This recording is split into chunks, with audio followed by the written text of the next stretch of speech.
Greetings, fellow adventurers, and welcome to Hazards and Hijinks, the live-action fantasy role-playing improv comedy show. My name is Hero Carlisle, and I am your dungeon master tonight. Thank you so much for joining us on this Friday night. We know you could be anywhere in the world, and we are so very happy you are here with us on YouTube and or Twitch. If you're on both at the same time, congratulations. That's a hell of a feat. Give yourself a round of applause. Welcome, welcome, welcome. Boy, howdy, do we have a show for you tonight. For our longtime fans, we have finally done it, folks. We have reached the end of the month and thus the conclusion of the Sneaky Takers saga. For those of you who have never seen a Hazards and Hijinks show before, welcome. Don't worry, even though I said this is the conclusion of an arc, it's totally fine. You can jump in.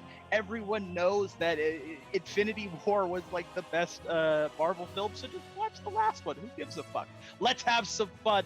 Let's get the party started. What is this show and what do we do? Well, we create live action fantasy role-playing improv content for you, by you, because we love you. We went to our Instagram this week and we asked you a couple of questions and you responded back to us. That is true. That is true. Someone just distracted me. This happens every show. I'm not going to let it happen today. Not going to let it happen. We asked you a couple of questions, and those questions were, first, what type of meat grinder do you want the show to be? A meat grinder is how we end the month. It is a challenging show that we have. It is what we throw at our most seasoned, veteran, and experienced players. And tonight, you selected the multi-phase boss battle. So we are going to have a knuckle-drawn, no-holds-barred battle between the leader of the Sneaky Takers herself, Deck, versus the players. It is going to be a battle royale. You are gonna love every second of it. It is going to be bloody and mean and all kinds of carnage. I can't wait. Next, we asked you, what kind of monsters will our heroes be encountering tonight? And by an overwhelming number, like, it was embarrassing. There was only a single vote for the other contender. You picked dog folk. So tonight we will have those rascally flea-bitten mongrels, the dog folk, making an appearance. Will our heroes defeat the dog folk? Will they train them and keep them in kennels? Only time will tell. We'll find out how they handle those hounds. And finally, we asked you, what type of quest will our heroes be going on? And you picked a countdown quest. So I have a handy dandy timer ready, and we are going to set that timer off at some point tonight. The heroes will have that timer going at all times. If they do not complete the quest before that timer goes off, they will fail, and the world may literally end. If they succeed in all three of these tasks, as picked by our social media fans, they will be that much closer to leveling up, growing stronger, and achieving their chance to be even more epic than they already are. Doesn't that sound awesome?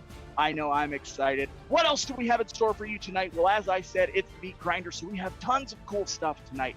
Now, you may have noticed you are watching this show from the comfort of your own home, sitting in your couch, your chair, your lounge, your shades, maybe even your bed. Ooh, how luxurious. Good for you. We are not in a theater, and that means you did not have to pay a ticket for this show. That's awesome. We are able to provide this wonderful free content to you because of the wonderful donations from viewers like you. If you would like to contribute and make donations to the Fancy Hobo cause and enable us to continue to bring great content like our underrepresented, not our underprivileged, we should have an underprivileged night, but we have an underrepresented comedy night, or our Bindle show and our other lovely content, you can do so right down there at the corner. We have our @FancyHobo Venmo. You can shoot us a donation at any time throughout the show, and we will continue to be able to bring you great content. But not only will you be supporting the arts, you will have the opportunity to be part of the show. That's right, I will make you a monster,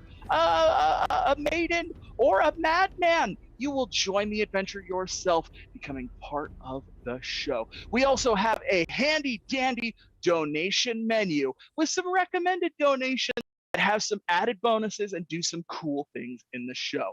We have a $5 donation suggestion that grants our heroes health potions, healing them. Doesn't that sound cool? We also have, for $7, deadly traps, springing deadly trap on them, dealing damage to them.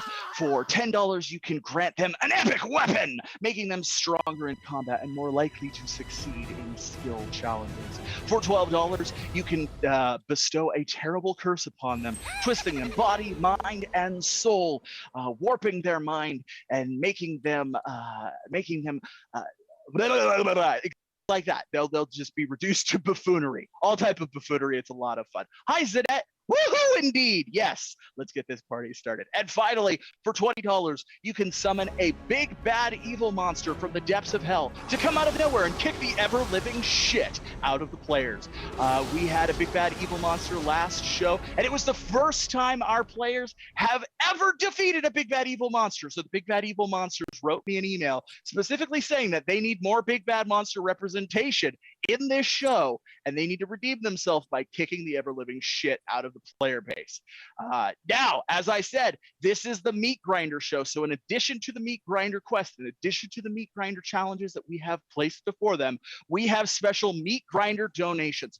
All of the hazards tonight are going to be half off. That's right, our deadly traps, our terrible curses, and our big, bad, evil monsters are going to be half price tonight. So our deadly traps are $3, our curses are $6, and our big, bad, evil monster $10. So they are half off. So feel free to just really hurt the players tonight. It's a lot of fun. And just to keep things fair and balanced, we are also doing a buy one, get one free health potion. So if it gets too scary for the players and you want to give them a potion, you'll actually be giving them two, because we love you and we know you love those cool adventures. All right, now that we've gotten that out of the way, we've explained the rules of the game, I think it's time to introduce the players, everyone's favorite part of the show. So let's get started, starting up with everyone's favorite elephant of mystery. Put your hands together for Tusk, the Loxodon rogue, otherwise known as Tyler X. Koontz. Whoa! Whoa! I like to pretend I'm brave, but it's really an elephant.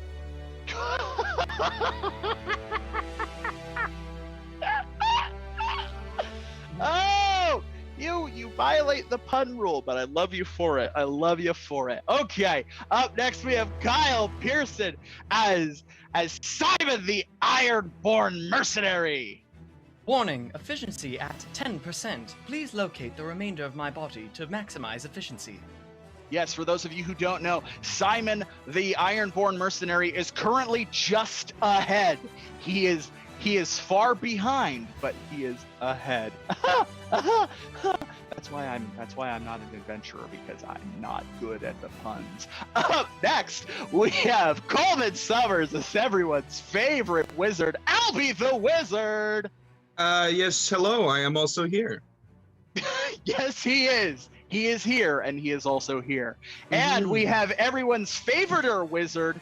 It's more wizard than Albie is a wizard. Everyone's favorite Philos. Put your hands together for Phil Nieto as Philos, the Thundering Deep, the Wyvern Wizard. Good evening, smelly humans. I'm very much looking forward to having you grind my meat.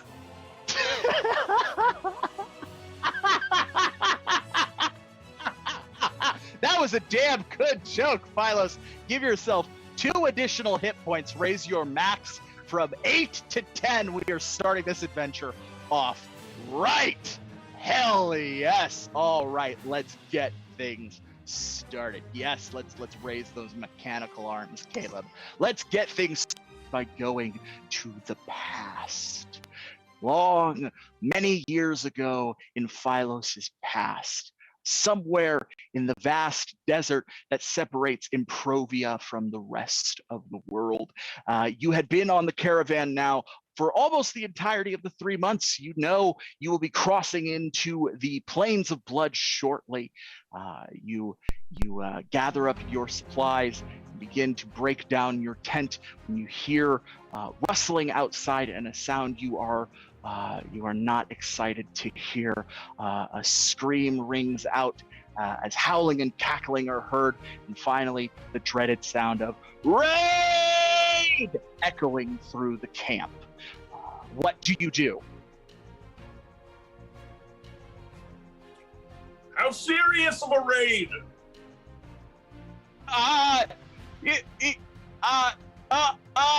It's not a big deal. You could just go back to I've been shot. I've been shot. Oh, it's gonna be sarcastic because I don't really like you, but I'm bleeding in the sand. Oh. So bad? No, he's dead. Okay. Well, magic time, I suppose, then. All right. Burst out of my tent with a flourish. Ooh. Wave my staff in the air and send fire about at anyone who doesn't look familiar to me. All right, yes, stepping out of your tent with a flourish, the sheets of the tent flail about as you step forward. Speaking the arcane words, fire shoots forth from your hands, whipping around. You see surrounding you the other members of the caravan guards, the other merchants, etc. They are fighting wildly against a pack of dog folk. These are desert-dwelling dog folk, each of them equipped with crossbows, and scimitars, and spears, wearing patchwork armor made of bone and dried leather. Quick movement from them. You can't really get a good look, but one stops for a second and you realize that the leather that they're wearing is actually the flayed skin of other poor souls that they have encountered in the desert. These are nasty, nasty critters, and they are probably not going to offer any sort of quarter. Your incantation is complete. The magic swells within your hands. What would you like to do? Where would you like to cast this spell? It's the most impressive and scary looking of the dog folk, one who may perhaps be the leader. Okay, yes. Looking around, you quickly see a large dog folk. Well, he's not large. He just is on top of a horse, which gives him a higher stature than all of the other dog folk.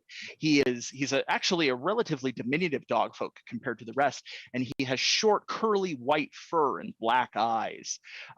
He kind of yips at the other dog folk and holds a spear.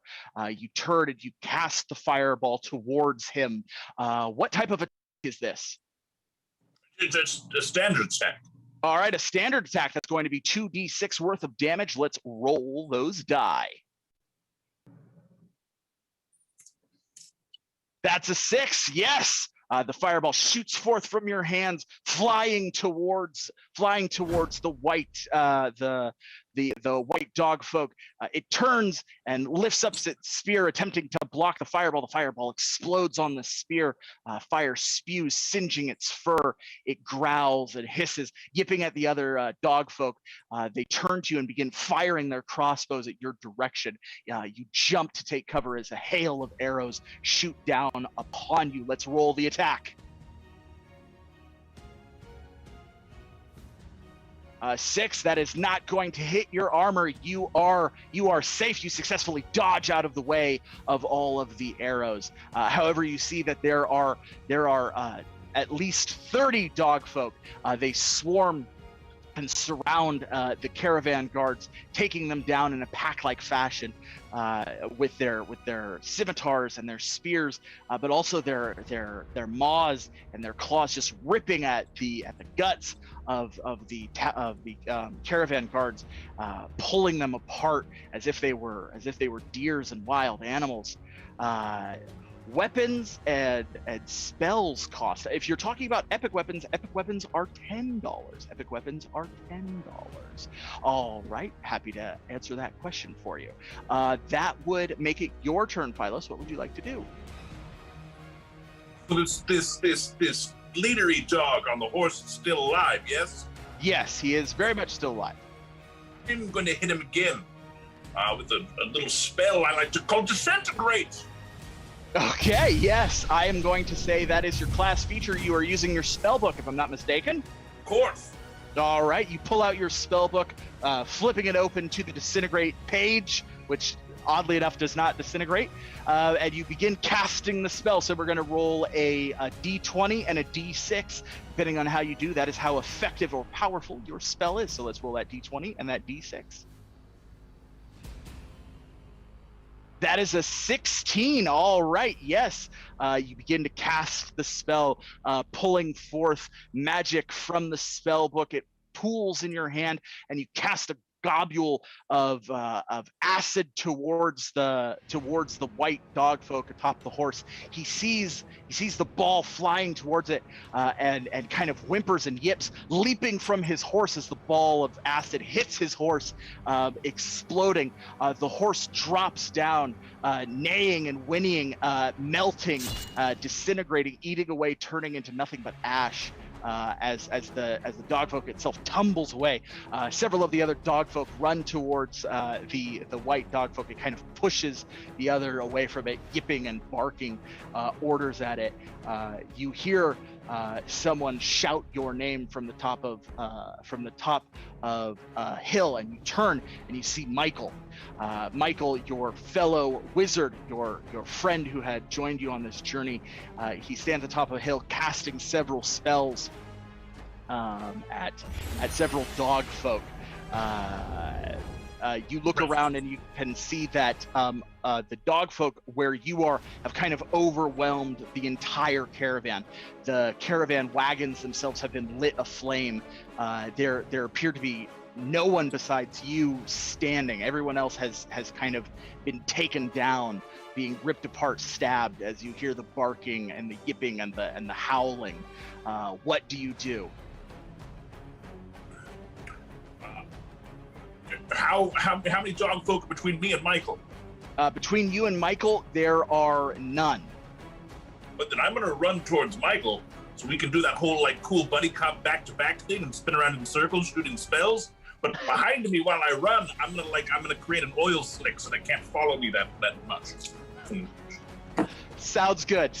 I'm gonna say that's gonna be an Arcana check to cast the oil slick behind you. So we're just gonna roll a d20 for that. We're gonna roll a d20 for that, and you need to roll a 10 or better. 13, yes, you are able to cast the oil slick behind you. A few dog folk charge behind you. They slip on the oil slick very comically, like doing loops in the air, landing in the ground. They yip and howl as they collide into each other. You reach Michael. Oh, I'm glad you decided to wake up, Philos. Me too. That my wagon is on fire now. That would have been uncomfortable. Yeah. Well, I thought you were aren't wyverns like immune to fire? Resistant. If I'm sleeping in something on fire, it's gonna hurt me eventually. It's not gonna be pleasant. Fair enough. Are we doing like that cop movie back-to-back spell thing? Yeah, absolutely. Oh, hell yeah, let's do it. The two of you go back to back and begin casting spells as another volley of arrows fly towards you. Let's roll the d20. That's a 2. Yes, arrows shoot past you. You dodge out of the way. However, you hear a gasp and a thud, a wet thud. You turn back and you see that Michael has been punctured by several arrows in his back. He kind of drops to his knees. When you moved out of the way, did those arrows hit me?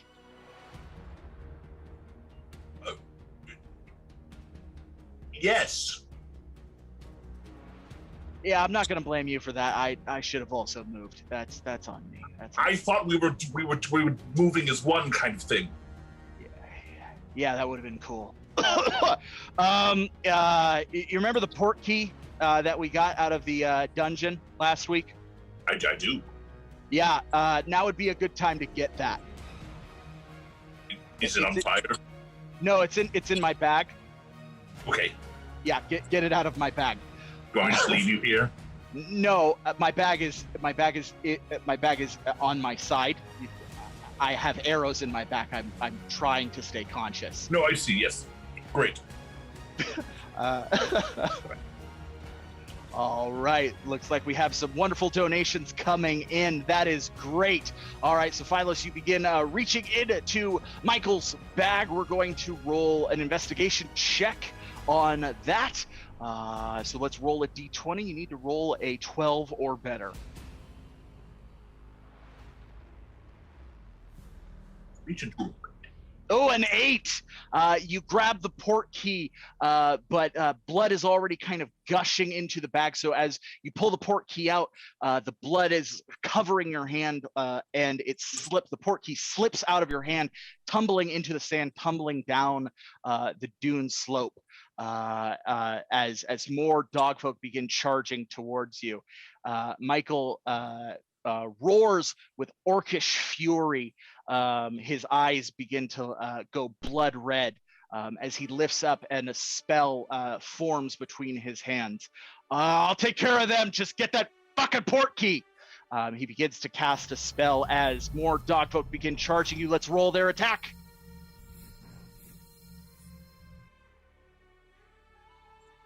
That's a 10. That arrows fly through the air, spears chucked towards you. You dodge out of the way, leaping towards the port key, sliding down the dune of sand towards the port key.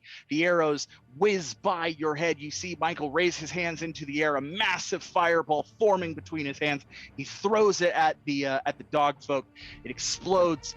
You see the white dogfolk pull out a bow and begin to notch an arrow, pulling the arrow taut, firing it directly into Michael's chest. It strikes, and Michael drops to his knees. What do you do? Close to the port key. You are about 5 feet away from the port key. I grab the port key and I get back to Michael. All right, grabbing the port key, you make your way back to Michael. Michael gasps and gags, blood gushing from his mouth. Let's go. Let's go. I used the port key. All right, that is going to be an Arcana check. Let's roll the Arcana check. We need to roll. You are a wizard, so you are familiar with how to use magic items. So I'm going to set this at 12 or better. You need to roll a 12 or better.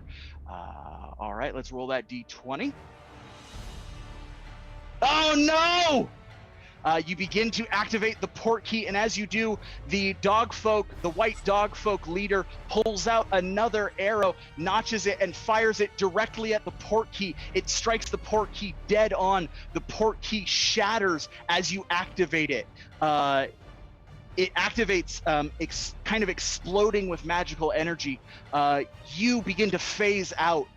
Michael, seeing you, not quite sure what's going on, he says, "Philos!" and you're gone. You find yourself in a field.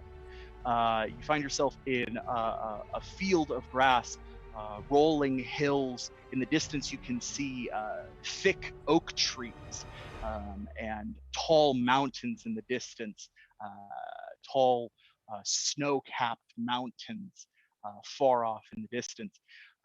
To the other side of you, you can see a large river kind of cutting through the land, leading towards a village with a wide stone wall surrounding it. What do you do? The port key itself crumbles into ash, broken and collapsing as you get your bearings.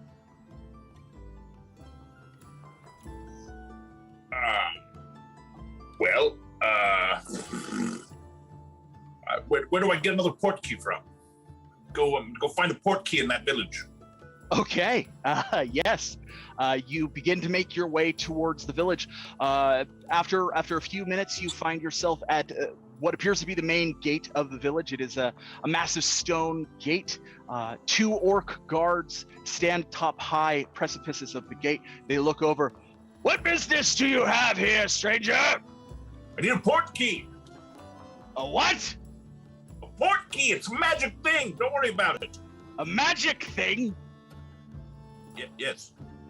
"Are you a wizard?" "Yes." Look What at my are hat. you- It's pointing. "Yeah, that's fair. That's fair." "Are you an adventurer?" Not yet. But eventually. Don't get many adventurers around here. Okay. All right. I don't know what a port key is, but your business does not appear to be in causing trouble and the like. Make your way to the tavern. It's called the Broken Tankard Tavern. Adventurers are welcome there. That's the best I can offer you at this time. No magic shop in town? No resident wizard? Welcome to Oakvale, wizard. I'm pretty sure you're the first one here in quite some time. Fortunate. But also it means there's a void to be filled. Should build a tower. Anyway, all right, thank you for your help. All right, Philos, you wake up to the sound of Albie's voice as he shakes you awake, still deep within the bowels of the sneaky taker's dungeon. Hey there, Philos. Philos. What? Philos. What? It's time to wake up, Philos. Wake up and smell the beholder guts. It's not a pleasant smell. No, it's not, but it's what we have. Albie, I was just dreaming of another wizard friend of mine who died horribly. So were you? It reminded me of you. Which part? The dying horribly or the wizard part? The wizard part. You're obviously alive and well, and only will probably die horribly later. Yeah, well, I'm trying to get past the wizard thing. You know, that was kind of a phase that I went through. You know, and I'm trying to get past that. Right, with the writing. Yeah, I recently, I don't know if I told you this, but I lost the ability to write. I traded it for a bag. How many years ago was this? How many years ago? It was about, it was a couple hours ago. Oh, so what you've been doing before that was the peak writing, and it's gotten worse than that. Yeah, it's gotten a lot worse. So now I've needed a new creative outlet. While you were out, I've tried my hand at creating life. Life? Yeah, I've been trying to create life. I mean, it's not much of a stretch, God and writer, you know, we're creating worlds that people live in, but it's a little, when you don't put in as many details in a story, people can fill in the gaps, but when you don't put the details into life, it comes out like this. It's not quite right. There's just something, I mean, it does look like you, but I would say that there is some things about you that I would fix. That's supposed to look like me.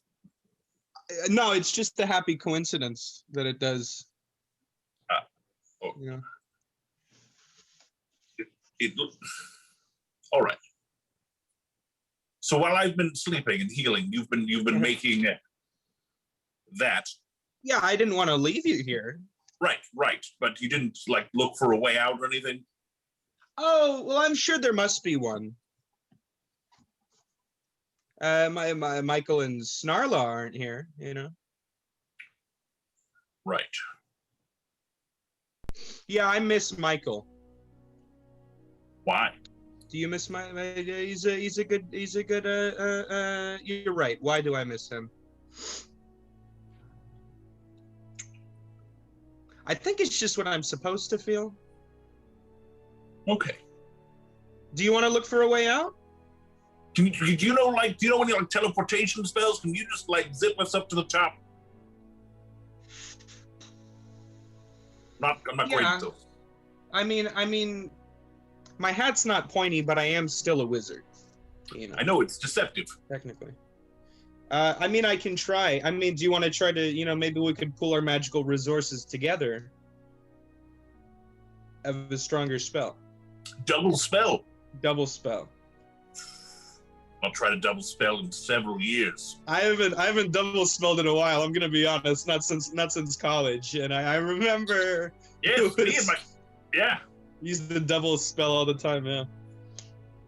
Me and my good friend Michael before he died horribly. Oh, you also have a friend, Michael. Yes, a different Michael.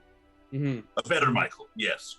You want to talk about that here, or should we do that at the next location? Next location. Okay, let's put our hands together. I'll do half the spell, and you do half the spell. Okay. Okay. Okay, this sounds like we are going to be casting a spell with an assist. So we are going to roll the assist first, and that's going to be an assist from Philos. So that's going to be a D20. If it's 10 or lower, it hinders. If it is 11 or higher, it helps. It's an 18, so that definitely helps. Yes. So we are going to add a 1d6 to the Arcana check for the spell, for Albie's spell. Let's see how he does. Let's roll. That is a natural 20 and a 3. A nat 20. All right. Well, I have to.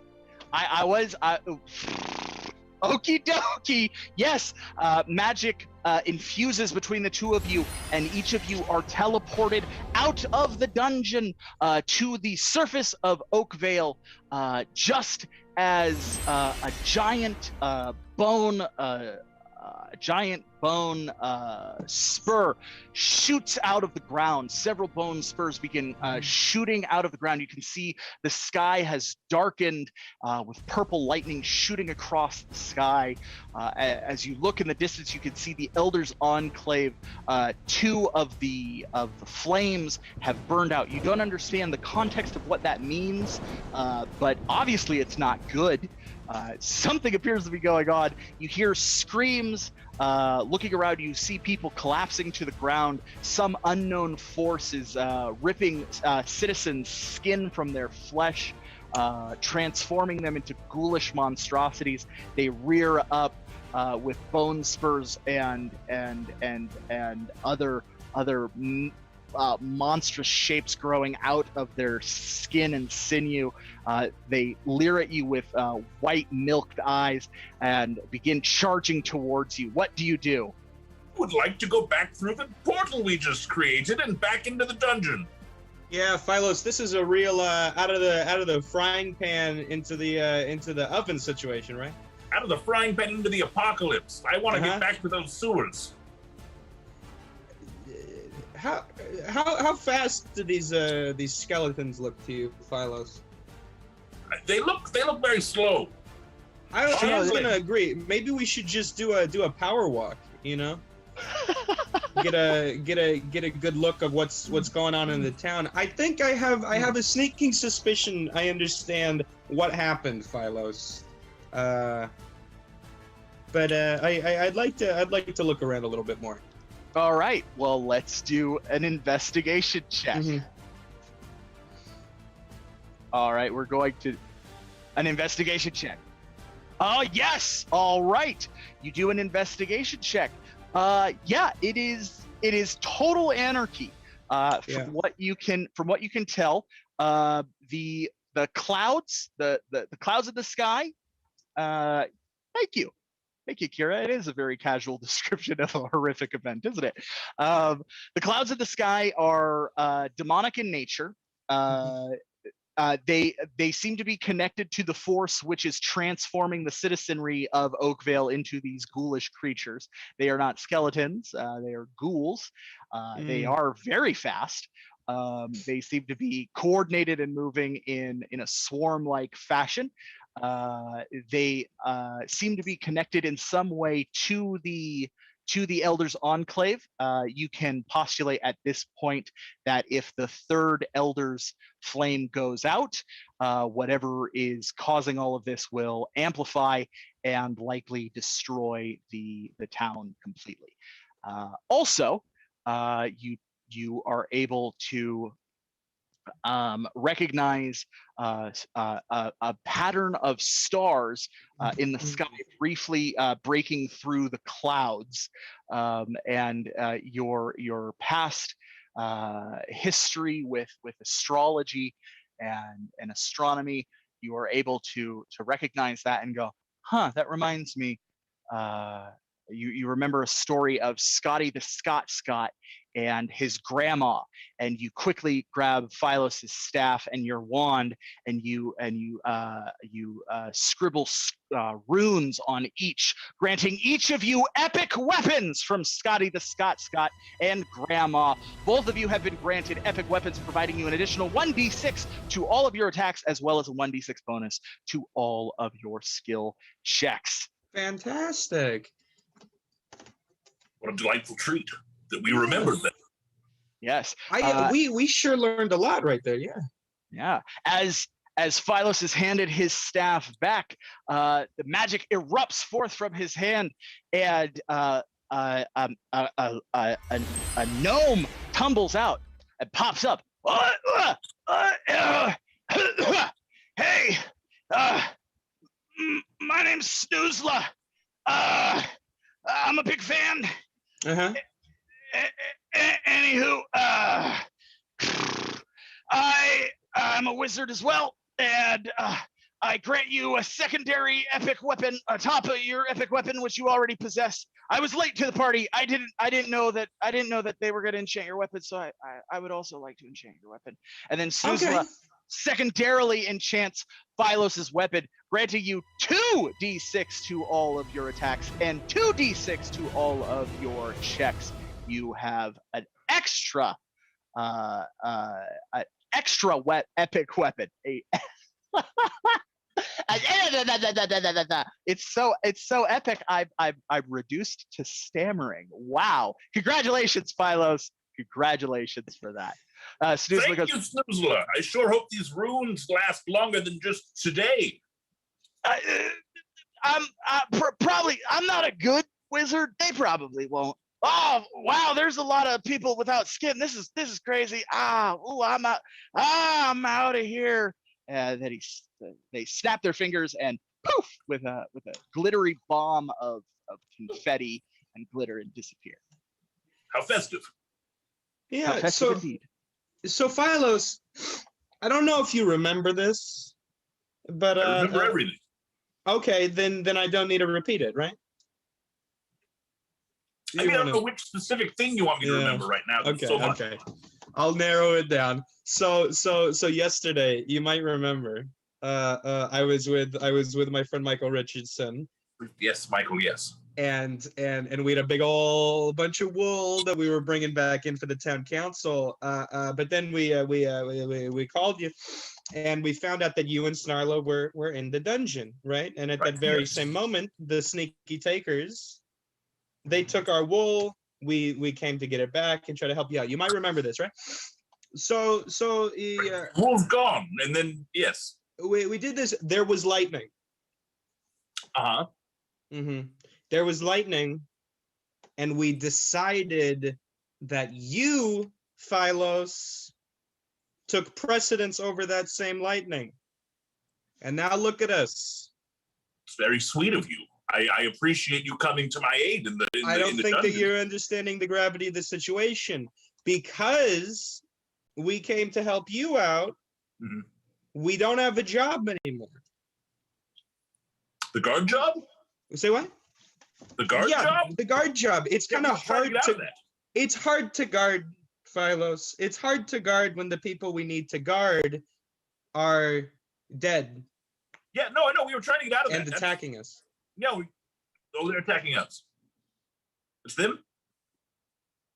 The townsfolk, right. Yes. You get it. You get it, yes. At that exact moment, a large horde of skinless ghouls turn a corner and begin charging towards Philos and Albie. What do you do?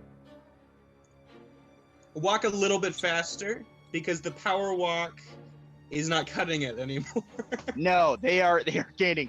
I would say let's roll a d20 for both of you. So we're going to roll 2d20.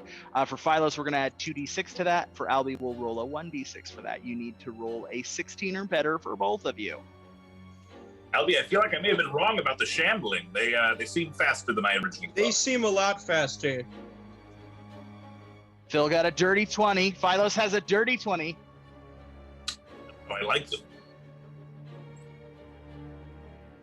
Oh, Oh, both of you barely made it. Albie, you begin running as the ghouls charge on all fours, running, grabbing at your clothes, ripping at your clothes, Stop it. narrowly grabbing you. Both of you turning around a corner. Meanwhile, in the bowels of the dungeon of the sneaky taker, Tusk and the head of S.I.M.O.N materialize. They had previously been in the spire of the rock, but some force had teleported them deep within these bowels, and they find themselves in this vast dungeon. At their feet lays an orc with a massive scar across his face. He holds several wounds that have been hastily bandaged across his body.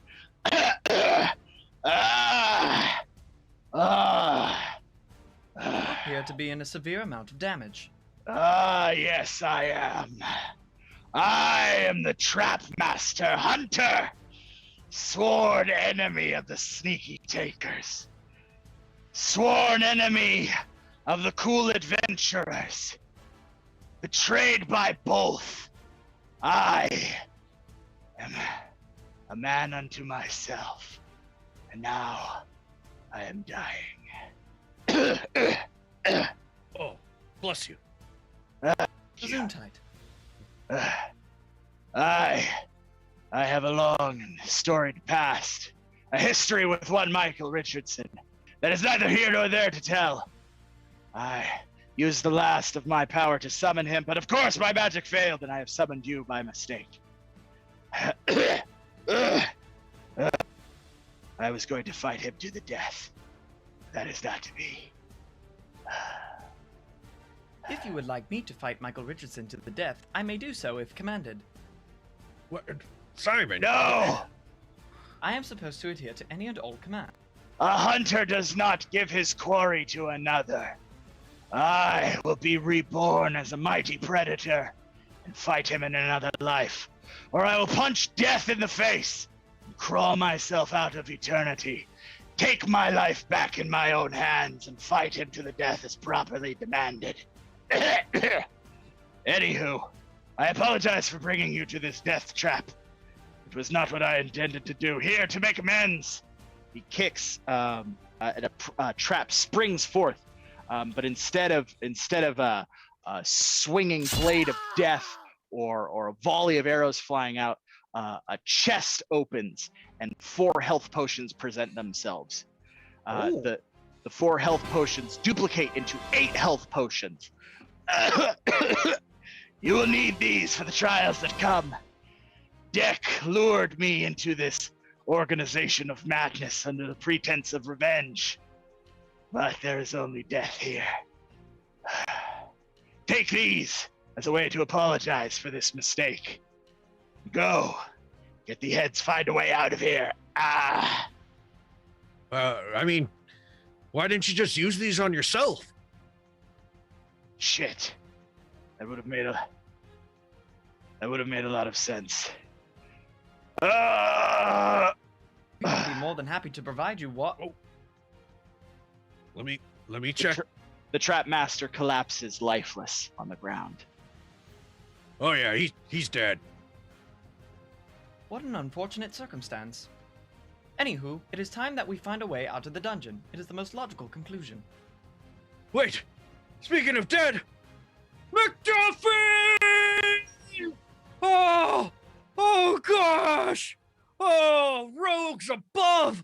I am the worst cool adventurer of all time! I don't even deserve that title! Oh gosh! I You appear can't to be believe I... distributing signs of anguish. Would you like some counseling? Yeah, I guess. I just... Tusk, I can't... you are I not the wasn't worst cool thinking, adventurer. Simon! Listen to me. You are not the worst cool adventurer. Being a part of the cool adventurers insinuates that nobody is the worst, nor is anybody the best. We are not a group of individuals. We are a team, a collective. I am just a head, and yet you have carried me around from location to location because we are a unit. We work cohesively as a team. Therefore, no one person can be worse based upon their actions. Their actions are merely a result of whatever the world warps around them. Wow. Counseling deactivate. Huh. That was pretty insightful there, Simon. I have guess a lot of therapies programmed within my hardware. Yeah. You know what? I can think about all this later. Just push it down for now, and just let it go, because we got to get out of here. It is important to have emotional relief every now and then. Be sure not to bottle up these feelings. I'll do my best. Thanks, Robo Buddy. You are welcome. All right, let's try and get out of here. Your robot brain ever able to analyze and kind of get a gist of where we might be at? Allow me to hyperanalyze the room to find if there is a quick exit we may take. I would like to use my special ability, hyperanalyze. All right, let's use that hyper-analyze. We're going to roll a d20 and a d6. Let's see how you do. That's an 8. Yes, you are able to look around the room. You see that there are 2 doors. There is a door. There is a door at your level where you are. There's also a door at the top of a stairway that goes along the side of the room. The room itself is a circular room, a wide circular room that raises several stories up. There appear to be 2 doors we can take, one from up there and one from down here. Would you like me to randomly calculate one, or would you like to decide? Well, I mean, dungeons are usually underground, so maybe we should go up. Excellent deduction. We shall go upwards. You know, isn't it ironic that killing somebody would bring me so much pain when that's what a rogue should be best at? I don't understand at all. Maybe I'm not cut out who adheres outside of the norms of society. No rogue adheres to any rules. Therefore, do not feel obliged that you have to kill. There are many rogues who are pacifists. Oh, maybe I should be one of those. If that is what you would Not like. hurt anybody anymore. Or maybe it's my destiny to take on the role that McDuffie once did and be a valiant force for nature and do that druid ship stuff or something. I can make plants grow. Why not me? Whatever you feel is the correct path of action is probably the correct path of action. As someone who does not have free will, all my decisions are made by randomly randomly generated algorithms. Are you okay there, little buddy? I can cook up some mysterious liquid for you. Unless that mysterious liquid can provide me the remaining 90% of my body, I may still suffer some technical difficulties. We'll get you a new body yet. Don't worry about that. All right, let's get through this door. Wonderful. As the 2 of you open the door, you see there is a long hallway descending further up at a slow, gradual pace. You can see a light at the end of the hallway and figures moving back and forth at a leisurely pace, as if walking casually with no urgency. Perhaps this is a common room or a recreational area. Perhaps very unlike the scene behind you. Definitely unsuitable to a dungeon from what you can gather. However, the entire dungeon begins to shake, and there is a loud, low, rumbling sound as if 2 stones are being smashed together. This sound becomes louder and louder, so loud that you can feel it in your bones. Your ears feel like they're going to pop. Your eyes feel like they're going to push out of your skull from the sound. It begins to shake your skin as it continues to grow louder and louder and louder. You realize it's shaking the entire facility. Philos, Albie, you also hear this sound. It's growing louder and louder. You can hear it coming out of the bone spurs that are growing out of the ground. It grows as the bone spurs themselves begin to shake, and suddenly a massive figure erupts forth from the earth of which Oakvale is built upon. As Philos and Albie, you see the 3rd Elder's flame snuff out. snuff out, and a figure bursts forth from the ground. A massive demonic figure, part orc, part dwarf, vaguely in the shape of a badger, vaguely in the shape of a boar.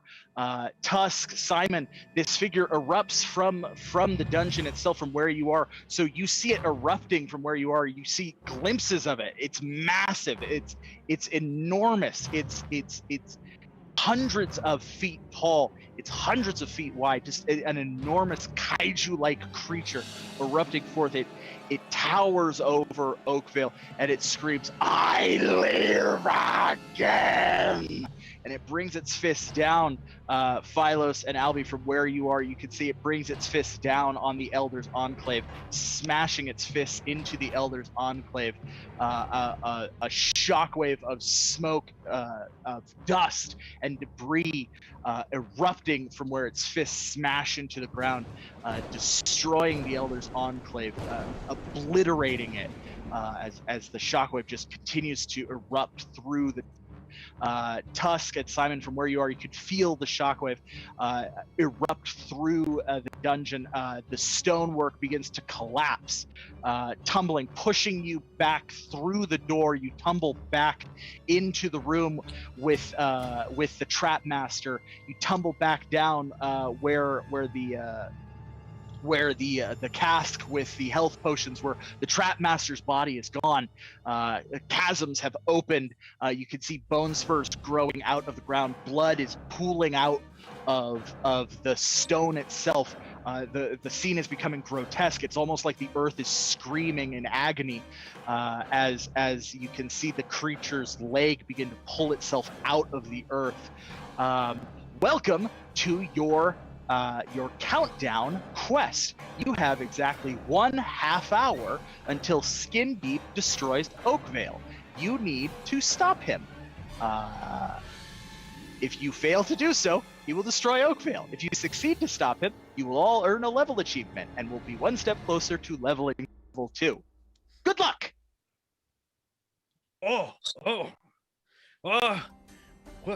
Let's go with Tusk and Simon first. We'll go with Tusk and Simon first. We appear to be in imminent danger. Yeah. Well, I guess I could go fly out of the leg hole.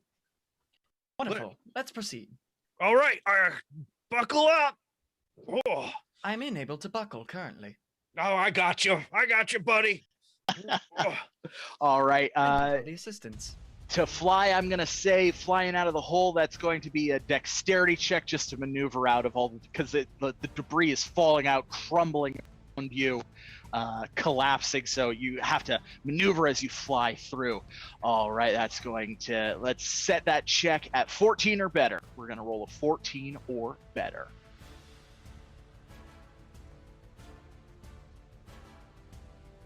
Oh no, that D20 does not want that one. That's a 9. There we go. 9. That is not our 14 or better.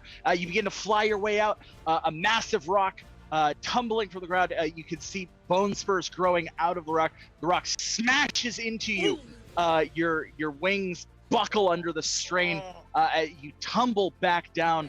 You crash into a ledge. You've gotten about halfway up. You are halfway. You can see the surface. You can see Oakvale from where you are now. But you cannot currently reach Oakvale. You have to perform a medicine check to repair your wings before you do that. Simon, what would you like to do? I would like to analyze Tusk's injuries to see where he may be able to fix them and restore his ability to fly. All right, I am going to say that is an assist check to his future medicine check. So I'm going to say that's a simple D20. We need 11 or better to be helpful. So we're just going to roll a simple D20 on that. 13, yes!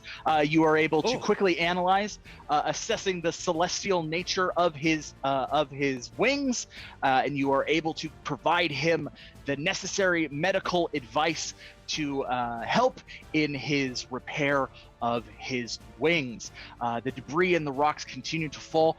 You hear skittering sounds as several sneaky taker guards kind of come out of the rubble.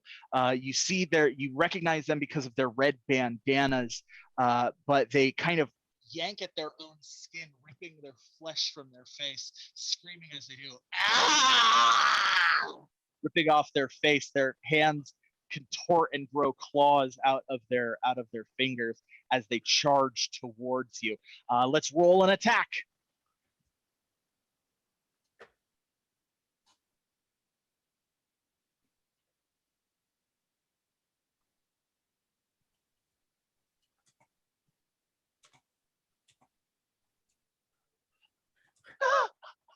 We're rolling an attack. Just a regular D20. That is correct. Oh, an 18. That is going to hit both of you. The three guards, the three ghoulish sneaky takers leap onto you and begin clawing at you. It's going to be 1d6 worth of damage. 1d6. Let's roll that. Oh, 1. Oh, well, luckily they're not very strong. They did just literally rip off their skin and flesh. So they're just attacking you with raw bone. Not very effective. So 1 point of damage to each of you. They scream and vomit up blood and mucus. Their eyes roll over the back of their head. They're rambling and babbling. You can make out, the only word you can make out is skin deep. That would make it Tusk's turn. Tusk, what would you like to do? Well, I'm gonna just charge them and plow through them off the ledge that we're on, and then use the momentum to glide up. Oh, okay. I am going to say that is going to be a strength check. We're going to roll a strength check to pull that off. So we're going to need to do a 14 or better. Because you are a big elephant. You're nice and strong. That did not go the way you wanted it to. That was a 7. So you begin to push them. They grab onto your legs, and with their coordinated strength, the three of them lift you up and slam you onto the ground. Let's roll a d6 for damage. Oh, God. Oh, luckily they are still not very strong at this moment. They slam you down for 2 points of damage. That would make it Simon's turn. Simon, what would you like to do? I would like to emit a hypersonic frequency in order to stun the 3 clawed sneaky taker guards. Okay, yes, I am going to say that is a standard attack. So let's roll a standard attack. Wonderful. Tusk, I would advise you to cover your ears. Okay, buddy. All right, let's roll it. 8. Yes. You begin screeching a hypersonic noise. Yeah, thank you for. It's so high pitched we can't even hear it, folks. How about that? However, the ghouls can. They begin grabbing at the bloody stumps where their ears once were. 2 of them tumble back, falling off of the ledge into the chasm. Only 1 sneaky taker ghoul remains. That would make it its turn. It is going to attack. Let's roll the attack. 7. That is going to hit. That is just going to hit Simon, if I'm not mistaken. That is incorrect. My armor class rests at 8. Oh, never mind. That's going to hit nobody. It is still reeling from the hypersonic attack, so it is going to slash wildly, not attacking anyone. That will make it Tusk's turn. Tusk, what do you do? Well, I whip out my bolas around his legs, hoping it'll toss him overboard. All right, let's throw those bolas.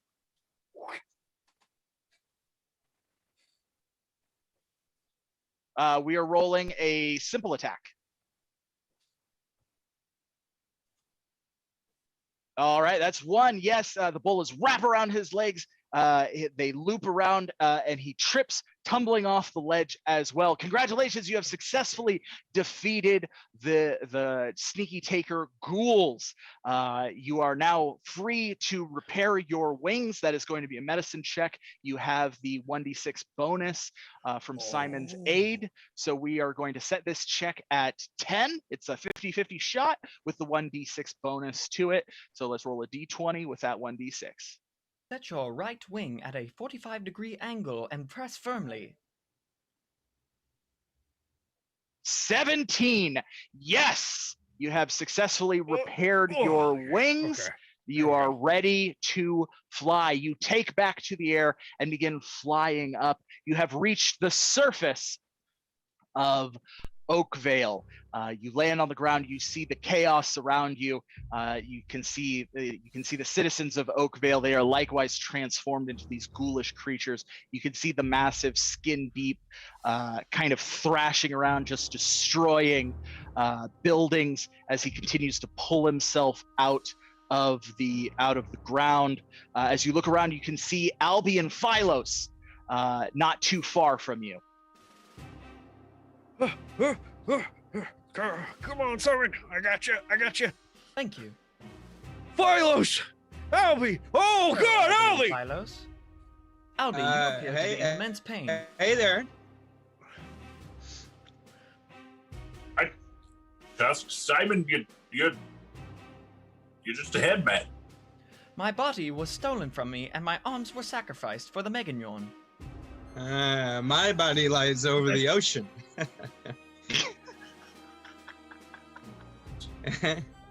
Give yourself 2 additional hit points, Albie. That was good. I like that. This guy a friend of yours? I believe he's trying to murder us and everyone here. We should do something. We got any ideas, or? If you would like me to utilize my full fighting capabilities, I will need some sort of vessel to activate as a temporary body.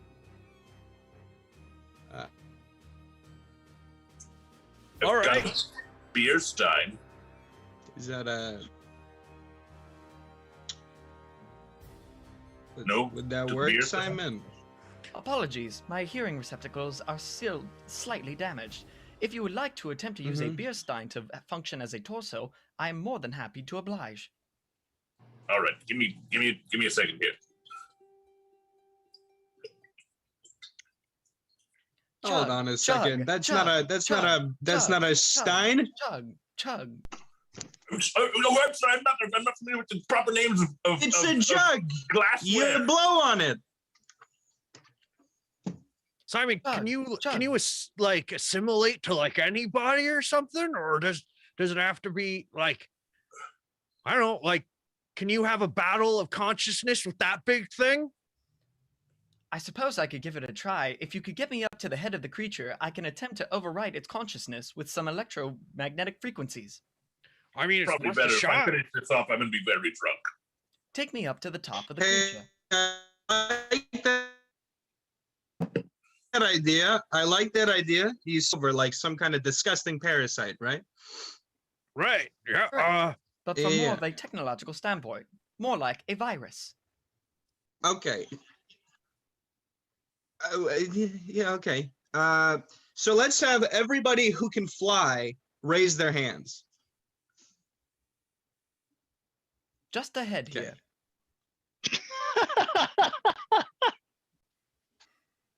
Yeah. Well, maybe you should quit now then, right? Oh, Simon. Yeah. How about you guys distract him, and I'll take Simon, and using my master of disguise skills, I'll sneak attack up on him and plow Simon right into his bony head. Tusk, be sure to bring some of your magical liquid. It will help with the assimilation. Oh yeah, I got it right here. Perfect. Good Attach idea. I'm that not to my very good neck. Yeah. We'll distract him. We'll All right, distract him.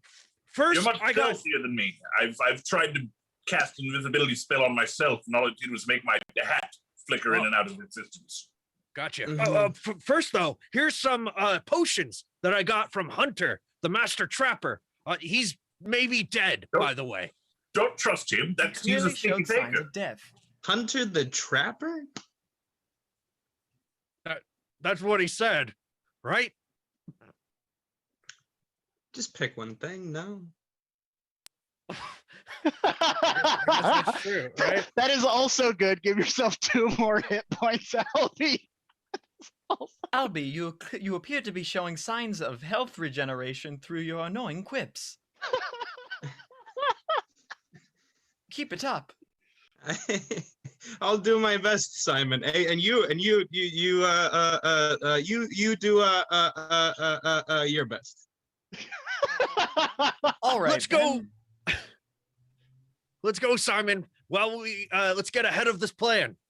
Oh, take 2 points of damage for that pun. You know the rules. No puns. I was not involved in that pun, and therefore I'm not taking damage, despite me being the head. I hope this is correct. Little Yes, it is. involvement. Yes, it is, Simon. You are correct. Dude. Not very brave, but correct. All right, so let's put this plan into motion. So Philos and Albie are going to distract Skin Deep, the enormous demon. All right, let's do it. All right, let's start with Philos. Philos, what are you going to do to distract? The power attack. I am going to cast Turn to Glass on his left knee. Okay, as a power attack, or do you want to use your special ability, your class feature? Spare, yes. It's a complicated spell. I'll read it out of my book and come with me. All right, yes. You pull your spell book out from your pack. You flip it over to the glass spell, the one Michael had taught you, and you begin casting the incantation. We are going to roll a d20 and 3d6 because of your double enchanted extra epic weapon. Let's roll.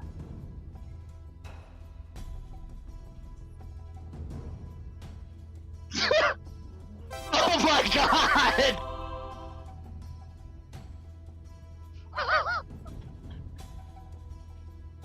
Okay. All right. This is the highest roll we have ever had on Hazards and Hijinks. This is what, a 34? 36? Yeah, 34. It's a natural 20, so it's a critical hit. Yes. You channeled the spell. Remembering Michael joking that the only thing you could cast was counter spell. You channel the spell and you cast, hoping that this takes effect, and sure enough it does. The spell reaches up, and somehow you see the massive knee of this demonic creature begin to turn to glass. As it lifts its knee up, it shifts into the rigid, fragile substance, shattering as it shuffles and buckles under its own weight. It kind of trips down, tumbling down onto its elbow. Its massive skinless face with its beard tangled with the flesh of orcs and dwarves, its massive fangs and its red beady eyes turning towards you. Philos. It smashes its fist. A wave of debris and dust burst through, knocking you onto your butt as it attempts to rear itself back up. It has definitely succeeded in getting its attention. Albie, that makes it your turn. Albie, what do you want to do?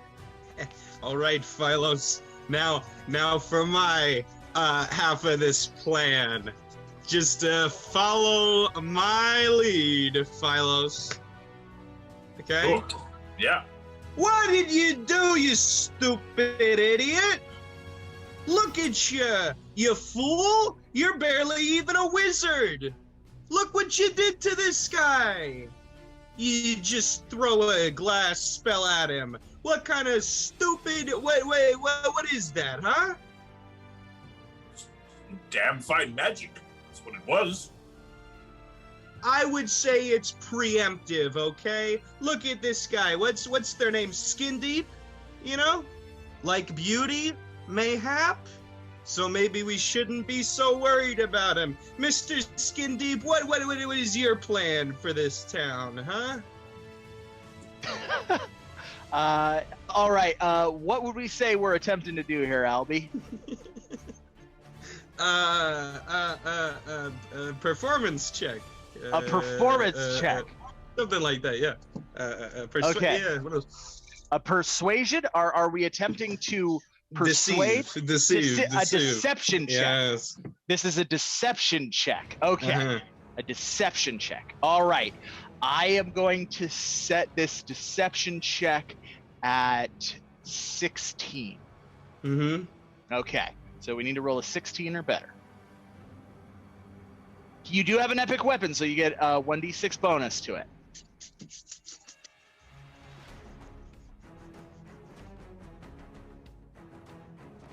Are you freaking kidding me? Another nat 20! Yes! Skin Deep lifts his massive claw and scoops the earth that you're standing on, Albie, and lifts you into the air. He picks you up. Yes. He waves his other hand, and you see orcs, their skin being ripped from their bodies and kind of being pulled into his form, being tangled into his beard. I will consume all. His hands begin to close around you. Okay, well, it's a little tight. It's a little tight. Maybe a little. Mm-hmm. Oh. Witness. Uh-huh. You have earned a great favor. You have earned the favor of Skin Deep. You will witness firsthand his horror as he unleashes it upon the world. Congratulations, Albie. Yes, the two of you have successfully distracted Skin Deep this round. That would make it Tusk's turn. Tusk, what do you do? I come up in his blind spot while he's distracted for my ultimate power sneak attack.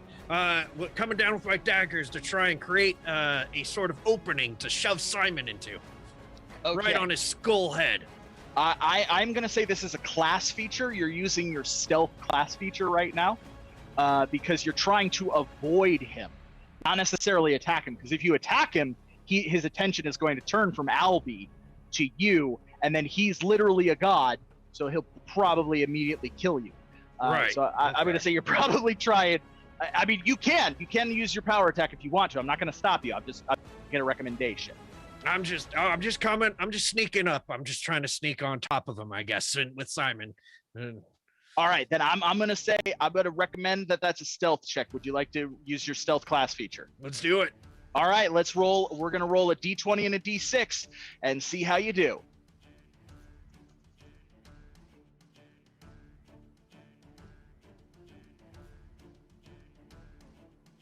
That is a dirty 20. Very nice. Yes. All right. You drop down onto Skin Deep's massive head behind stump-like ear. You can hear his voice, his whispering hoarse voice as he's speaking to Albie. He does not seem to notice you. His sinew and muscle is slick with blood. You can feel it moving and see skin from the orcs and the dwarves of Oakvale being pulled across and pulled into his body. Upon closer inspection, you see that he is not muscle and bone. He is literally made up of the bound and tightly wound flesh of the citizens of Oakvale. And other creatures. He is a composite monster made up of their flesh. That would make it Simon's turn. Simon, what do you want to do? Tusk, attach your magical liquids to me, and shove me in the hole. I will begin the assimilation. You got it. I would like to begin the assimilation to override his consciousness as my own. Okay, I am going to say that what Tusk is doing is an assist, so we're going to roll a d20 for the assist.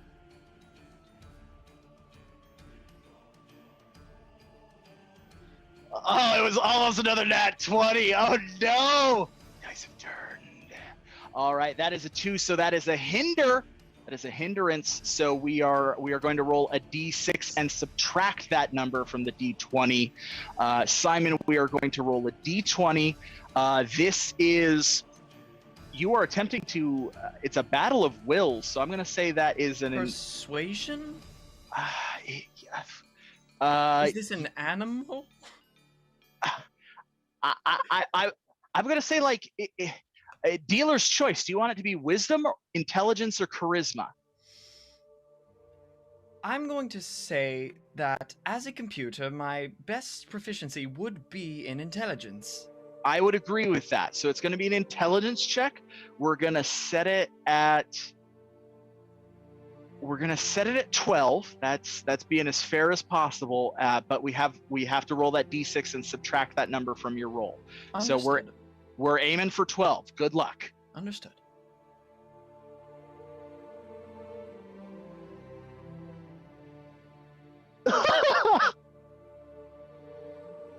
Oh no! It's a dirty 1. Well, we avoided the crit fail, so that's good. Yes, he situates you into the stump, and your circuits begin kind of attaching to the tightly wound sinews of flesh that make up Skin Deep's composite body. You're immediately flooded with just screams of agony and the overwhelming sensation of hate, just absolute rage-filled hate. Hate for everything. Hate for everything made of flesh, hate for everything made of metal, hate for yourself, hate for everything that you've ever encountered, hate for the concept of war, hate for the concept of peace. You are so overwhelmed that for a moment you lose yourself and you become skin deep. You have totally lost yourself. You are now in an ego battle with the demon itself. Every round, we will start your round with doing a d20 check. If you fail, you are skin deep that round. If you succeed, you are Simon that round. That's what we'll do for you. All right? Okay, good. That would make it Skin Deep's turn. Skin Deep, bear witness. Is there anything specifically you want me to witness? Anything I should be keeping my eye out for? There's a lot going on right now, Mr. Deep. Can I call you Mr. Deep? He extends his hand and moves over to the wreckage of the Elders' Enclave. He moves the stones of the Elders' Enclave, and you see Ode, you see Doobie, and you see Archimedes. He lifts Doobie. This one freed me. He then throws Doobie through the air. He then picks up. Oh, he freed you? Yes. Okay. He then picks up Ode. This one trapped me. Let's roll a d20.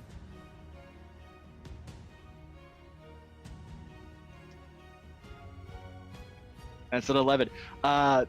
The hair begins being pulled from Ode's body. Ode is unconscious, but you see blood begin gushing from Ode's body as the hair is being ripped from him and being pulled into Skin Deep's form. Bear witness to my hate. That would make it Philos' turn. Philos, what do you want to do?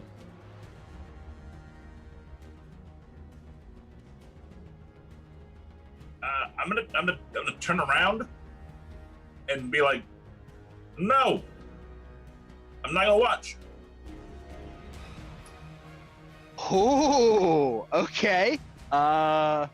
What would you say this is? I'm still trying to distract him. I want his attention. Okay, all right. Then I am going to say this is a charisma check. We're just going to say this is a straight charisma check. You have 2d6 to the roll, so let's roll a d20 with a 2d6 to it. We need a 10 or better.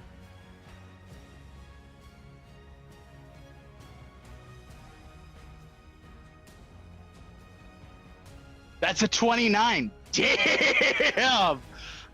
Skin Deep turns, shifts towards you. His stump leg slams down, the glass shattering directly behind you. He drops his massive claw in front of you. Ode's body tumbles directly in front of you, Philos. You could see hair and blood as he kind of coughs, motionless. You can see he's still breathing. He's still alive, but he's unconscious. His massive twitching claw shivers as you can hear his face getting closer and closer. Bear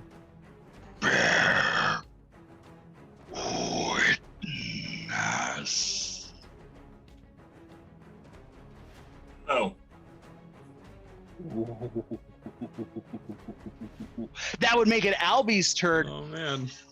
Albie, you notice in the shifting skin as it turns and peels around, you see something kind of glittering. It's black, and it's rectangular. What do you do? I guess I'll pick it up. I'll grab All right. it with my hand. As you do, you pull it from let's roll a strength check. It's gonna be an easy strength check. Let's set it at 8. Set it at 8 or better, Okay. and you have the 1d6 to the roll.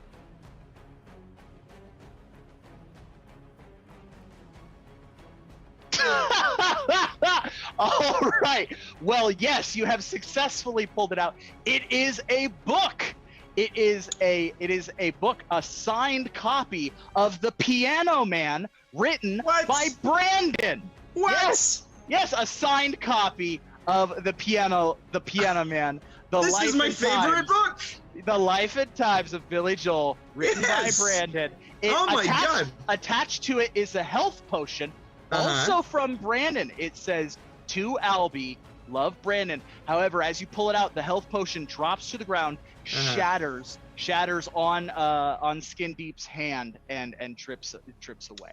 Okay. Well, for that, then I look up at the sky and I say, well, then to your health, my friend. However, the book serves as a double extra epic weapon. You have also been granted a double extra epic weapon. You now have 2 d6 to all of your attacks and to all of your checks as well. What would you like to do? Skin Deep is getting closer and closer to Philos as Philos defiantly refuses to bear witness. I go, excuse me, sir. Mr. D. Yes. You've been talking a lot about bearing witness, right?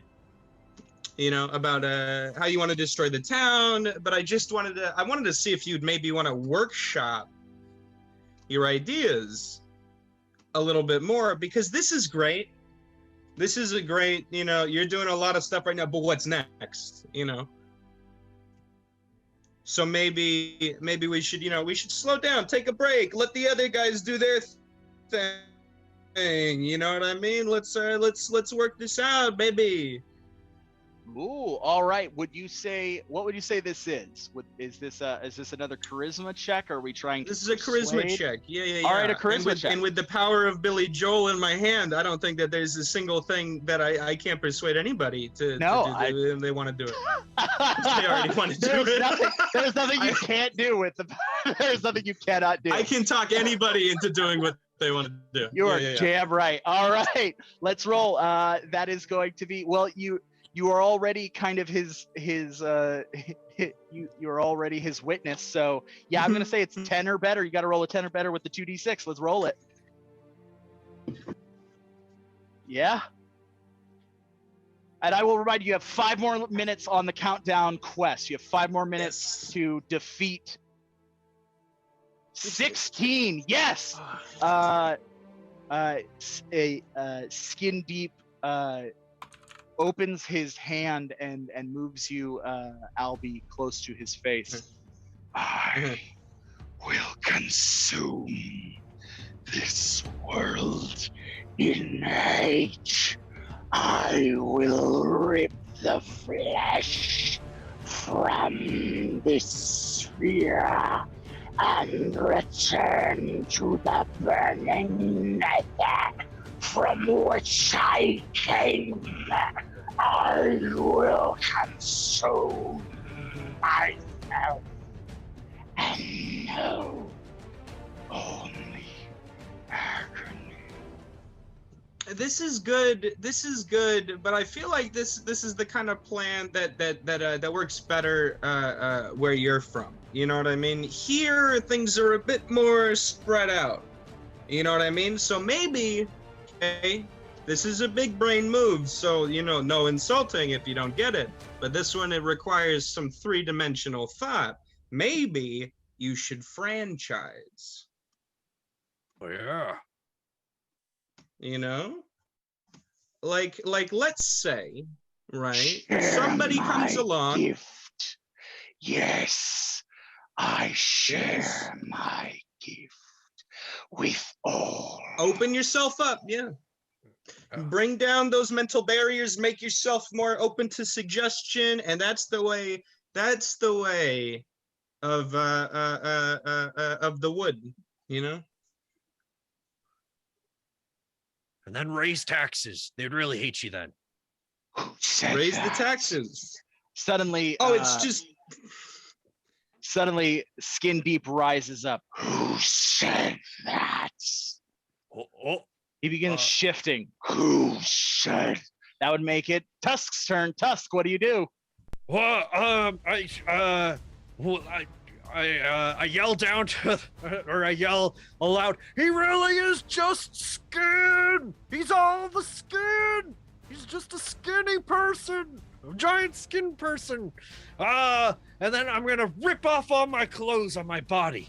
And then I'm gonna smother it in oil and use all of my my disguising abilities to make myself as reflective as possible. And I pull out This I will witness.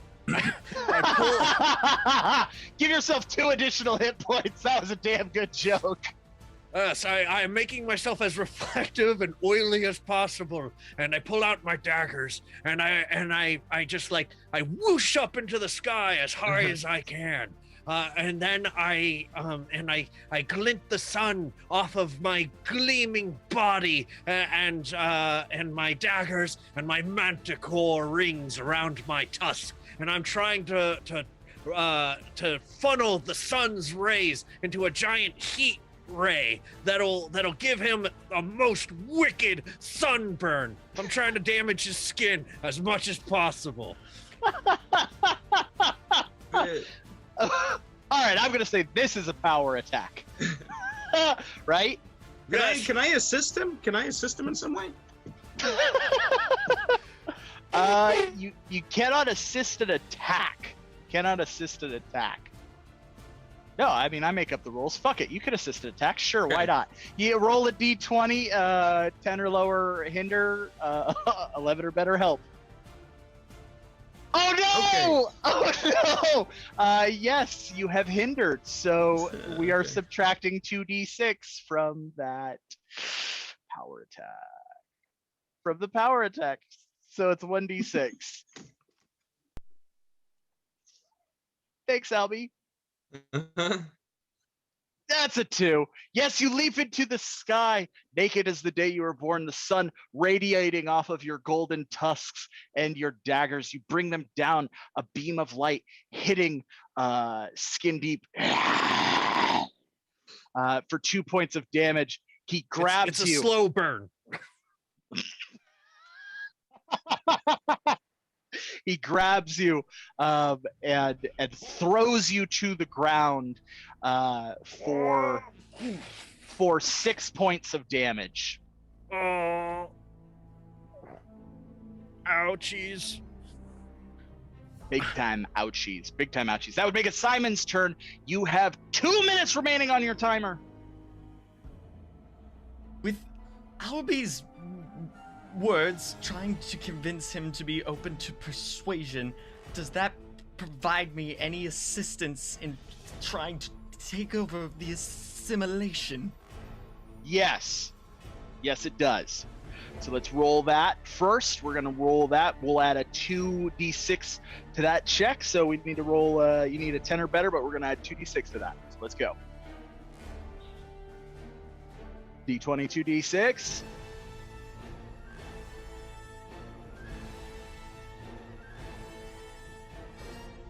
Yes, I'm going to say that's a 25. Hell yeah. So Tell me have what I happened. assimilated with Skin Deep? Yes, you have connected with Skin Deep.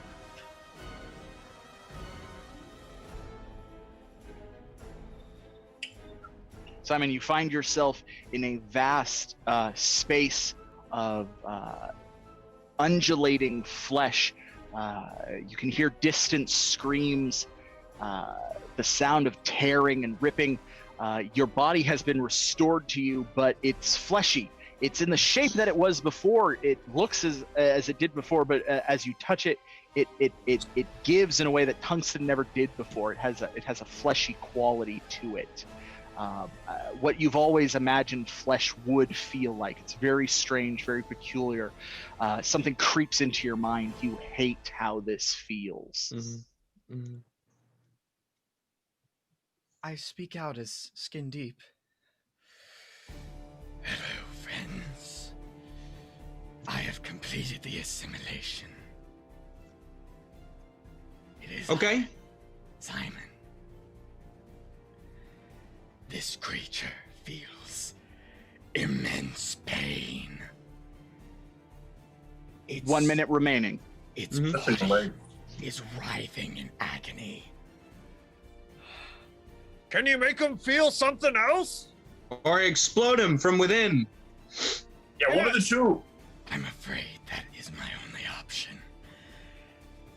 I am sorry that I could not have been of more assistance. No, I mean, if you can kill him, that's literally everything we needed run from you. away as far as I can from Oakvale. I do a full-on sprint, and then in the final seconds of Skin Deep's destruction, I activate self-destruct. Oh shit! No, Oh, Simon! no. It's probably my final power attack. I would like to commit self-destruct on the mind of Skin Deep. I mean, your head's still there. Oh, God.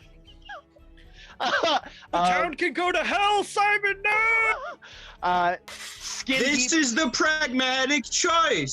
Skin Always Deep begins go back. running. Skin Deep begins running out of Oakvale, lumbering out of Oakvale, getting far away from the town before stopping, collapsing to the ground, and exploding. A massive explosion Ooh. of Oh. flesh and fire Ugh. erupting. Simon, I'm going to need you to roll a Constitution check. Well. Your Constitution check is going to be set at 18 or better. You need to roll an 18 or better. Just a D20. All right. Thank you very much for your sacrifice, Simon. You will not be forgotten. Give him a big round of applause, audience. Simon has saved the day in the very nick of time. All four of you have successfully completed the countdown timer quest. But Congratulations. at what cost? At what cost, indeed. Did he not back himself up? Did he not back himself up? He was ahead inside of Skin Deep. Just Yeah, no, but like his memories, he's probably backed up somewhere, right? It's somewhere, you know. Maybe, I don't. Maybe Pike or Ripper might. Maybe. I don't. Yeah. Yeah. Maybe. Yeah. How hard is it to build a robot? I don't want to take away from his sacrifice. We'll see. Oh, how many cool adventurers' deaths must I be witness to? At least one more. Suddenly, a dagger flies into the back of Philos for 6 points of damage. Standing atop one of the buildings is a sneaky taker. Blood covers her body. There are bits of flesh torn from her arm, her legs, and her chest. Philos, you recognize this orc as Deck, the leader of the sneaky takers. On her chest is an amulet of some kind.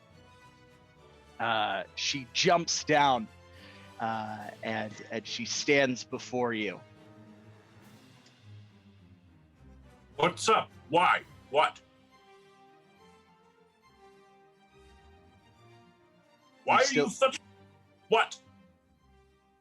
We just saved the whole town. I know I keep asking you questions and then talking when you're about to answer. But that's how upset I am right now. Go ahead. She removes a covering from the pendant on her chest, and you see an eye. The eye begins to glow, and you feel the magic energy. No, counterspell. Nope. The counterspell does not work. Impossible.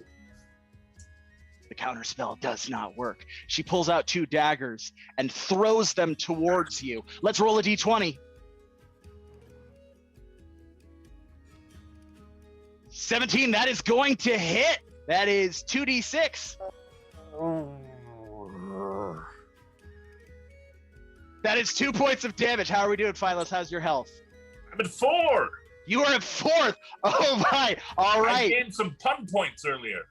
Welcome to the multi-phase boss battle.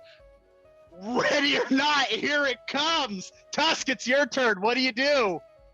Blowgun dart. Phew.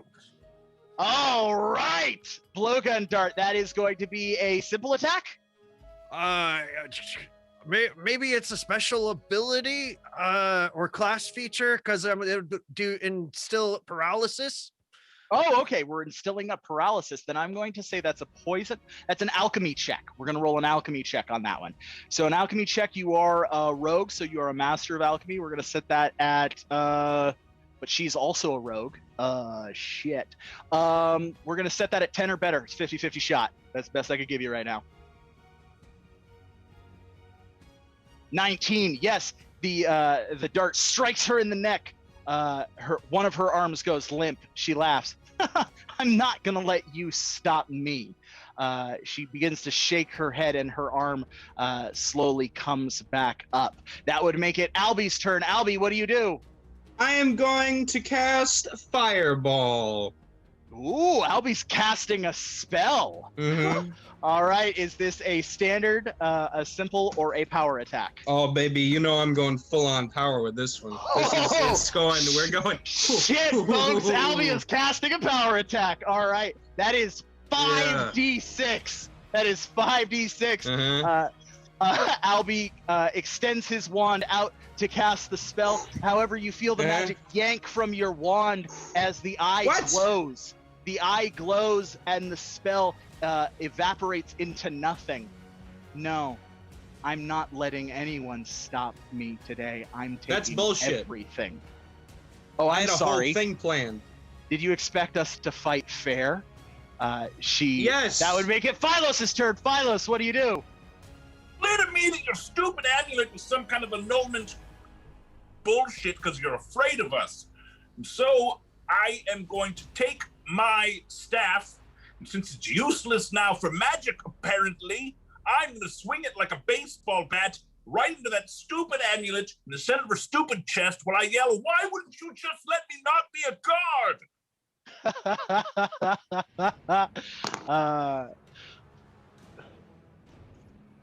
All right. So that is a standard attack. All right, and you are specifically aiming at the amulet. So we're gonna you gotta roll for that. So we're gonna roll a d20.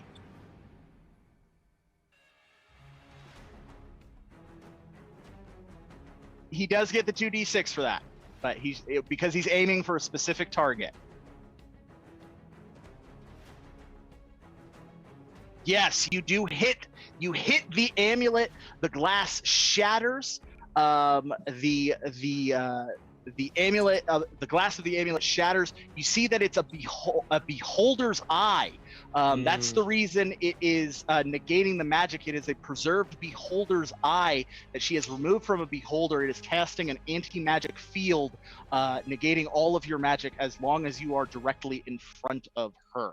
However, it did not completely break the amulet. It has just exposed the eye. That would make it her turn. She jumps back, pulls out several more daggers, and throws the daggers at all three of you. This is going to be a d20 plus 2d6.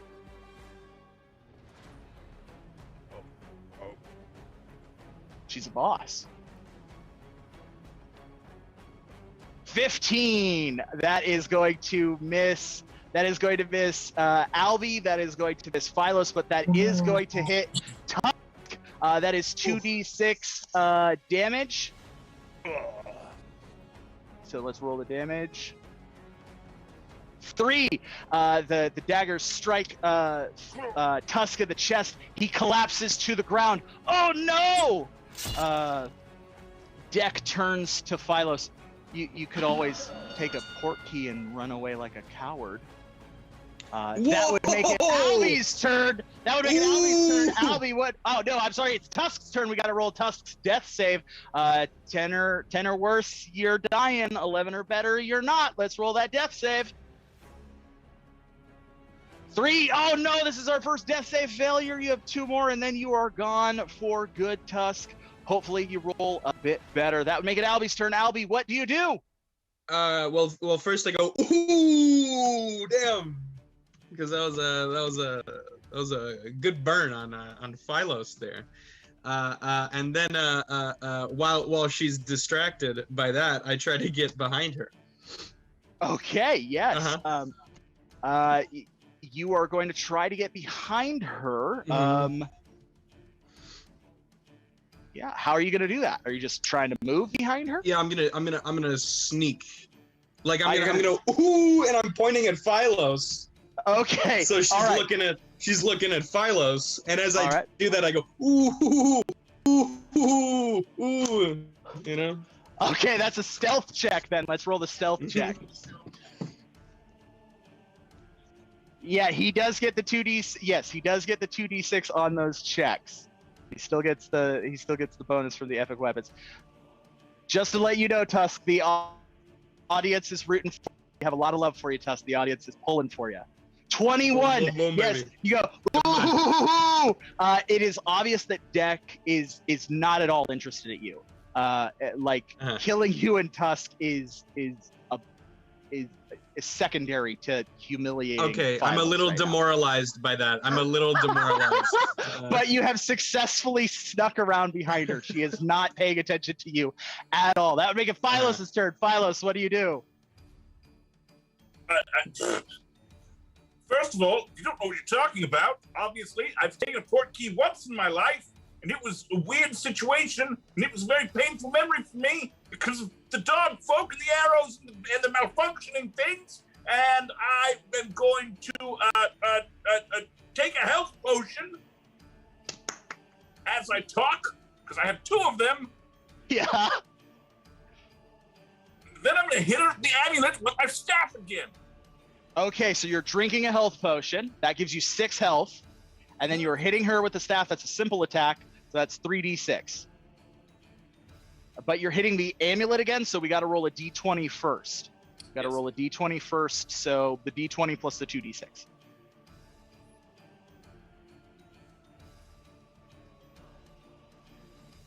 '24, yes, you successfully strike it again. The eye shoots forth goo and ooze. You feel the magic in your body quickly return, but then it's yanked back again.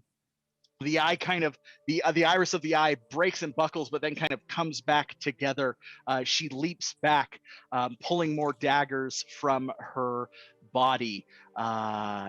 She throws them behind her and forward at you. Let's roll a d20 with 2d6.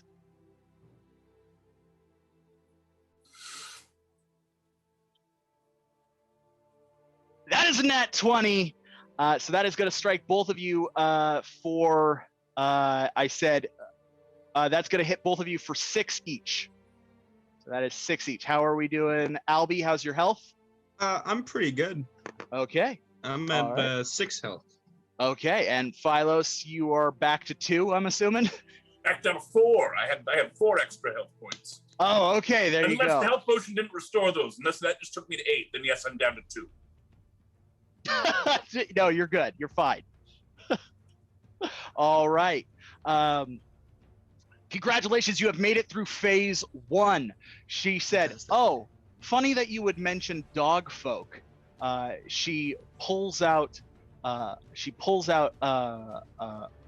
dog whistle and blows it from the cavernous hole where Skin Deep had pulled himself out of the earth. You hear cackling and howling as several dried, desiccated corpses of dog folk with arrows and lacerations and wounds claw themselves out of the hole and begin charging you. I found these friends of yours in the desert and I brought them back for a reunion. I hope you don't mind. Welcome to round 2. Who are you? The dog folk begin charging. They are going to attack. That's a D20.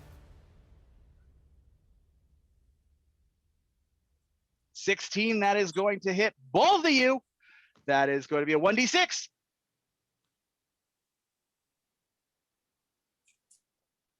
4, that gets Philos. Philos is knocked out. Albie, you are at 2. Yes. Suddenly the dog folk corpses stop. And they begin to circle around Philos's body as he tumbles to the ground. Deck dusts herself off, looking at the amulet, and she turns to you. You're the writer? Excuse me? You're the writer? Yes. Are you familiar with my work? No, not really. Actually, No? No one has a problem with you. I looked. No one, as far as I know, no one has a problem with you. It's weird. You're the only member of this entire group that no one has a problem with. Yeah, I try to keep, a bit of a low profile, Yeah. What are you guys looking for new members or something like that? Because it looks like my crew is kind of. No, I'm done. I accomplished my ends. I'm gonna take him. I'm gonna take him with me. Which one? Philos. I'm gonna take Philos with me. Yeah. Oh, I mean, like, well, I would say if that's cool, but like, you are not in a position to stop me, so I'm not even gonna bother with that. I just can I just before you take him, I generally have a hard time, expressing my feelings, feelings of gratitude, all that. Yeah. But so generally, I keep it close to my chest. I like Philos a lot. I keep him close to my chest. Oh, that's cute. And so before you take him, I would like to cast Fireball at you again.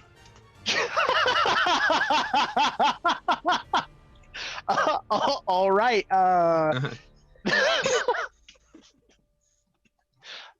Fair enough. It's nothing personal. No, you do the same. No, I totally get it. All right, you extend your wand and cast Fireball. And I hold my book.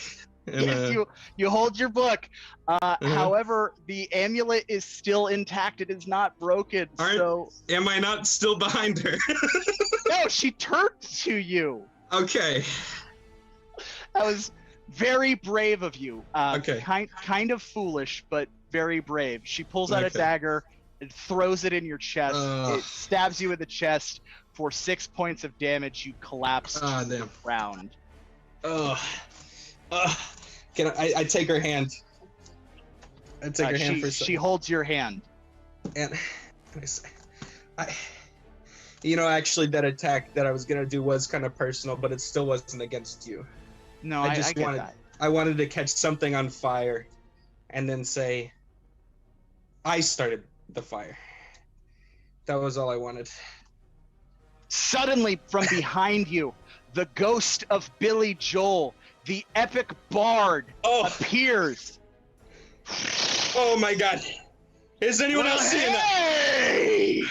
He grabs Deck, lifts her into the air. She screams as both disappear in fire.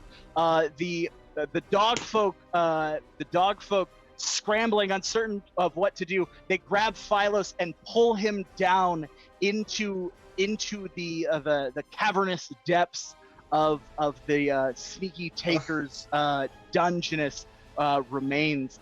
You hear their cackling. Deck's voice screams, "No, you can't take this from me! Now it's personal, Albie! Now it's personal!" What will happen next? This was supposed to be the end of the Sneaky Taker saga, but now it's personal. Find out what happens next time on Hazards and Hijinks. Thank you so much for joining us on this adventure. It was wild. Who survived? Who died? Hey. Oh, what happened? Did we lose? What happened?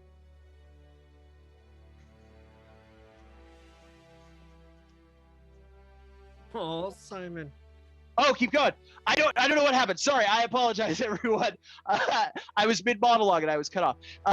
As I was saying, catch us next time. We have more awesome adventures. Obviously, we have some loose ends to tie up, and I am excited to tie them up. It is going to be epic. What's going to happen next? Who knows? Actually, you do, because I'm going to ask you some questions. Only you can figure out what's going to happen. You tell us. Oh, man, this was one hell of a meat grinder. We have more exciting content for you coming. If you enjoy the show, please like, subscribe, tell your friends, invite people, just bombard them. Watch our clips. We have clips on YouTube now. We have short content, long content, all sorts of content. Tomorrow night, we have the Fancy Hobo Improv Show, the first one of May. It's gonna be May. Catch that show. It's going to be a great one. We have some great content lined up for you this month. We have a brand new bindle coming for you. We have a brand new genre show. It is our Star Trek genre show. Little known fact, this was actually the original premise of the genre show. So this is the one we've been most excited for. So it's going to be like a big deal. It's going to be super cool. You're going to have a great time. We also have our underrepresented night coming your way. It's going to be a great show. We have so much cool content. Also, we have Hazards and Hijinks every Friday night because Friday belongs to Hazards and Hijinks. We hope to see you next Friday. We are going to have even more adventure for you. It's going to be so much fun. Thank you so much to everyone who donated tonight. You made this adventure possible. Thank you, thank you, thank you. That I am blown away. That was heroic. That was cinematic. That was when Billy Joel showed up and killed the bad guy. That was great. That was so much fun. On behalf of everyone here at Fancy Hobo, thank you very much for enjoying the show. Now let's end the way we always do with a hearty huzzah. 3, 2, 1. Huzzah! Huzzah! Bye, Robo Boy Simon. Bye, Robo Boy Simon. Simon. Simon. Oh. And I'm naked in a field somewhere.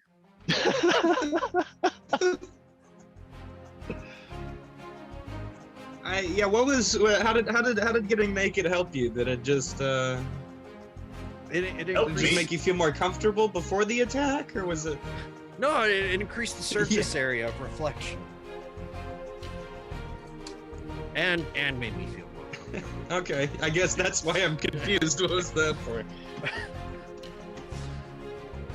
It's not a power attack unless you're naked. It was a Hey, foolish yo, question. man. I'm sorry. That's just your method. Yeah. I shouldn't. Yeah. Ooh. Oh, You know, that Deke, she lies like a child, but she's always a woman to me. Lies like a thief. Lies like a sneaky taker. That's Yeah, there you go. Mhm. Yeah, are we off one? But wait, did the ghost of Billy Joel kill her? It dragged her away. Drug her away. Yeah.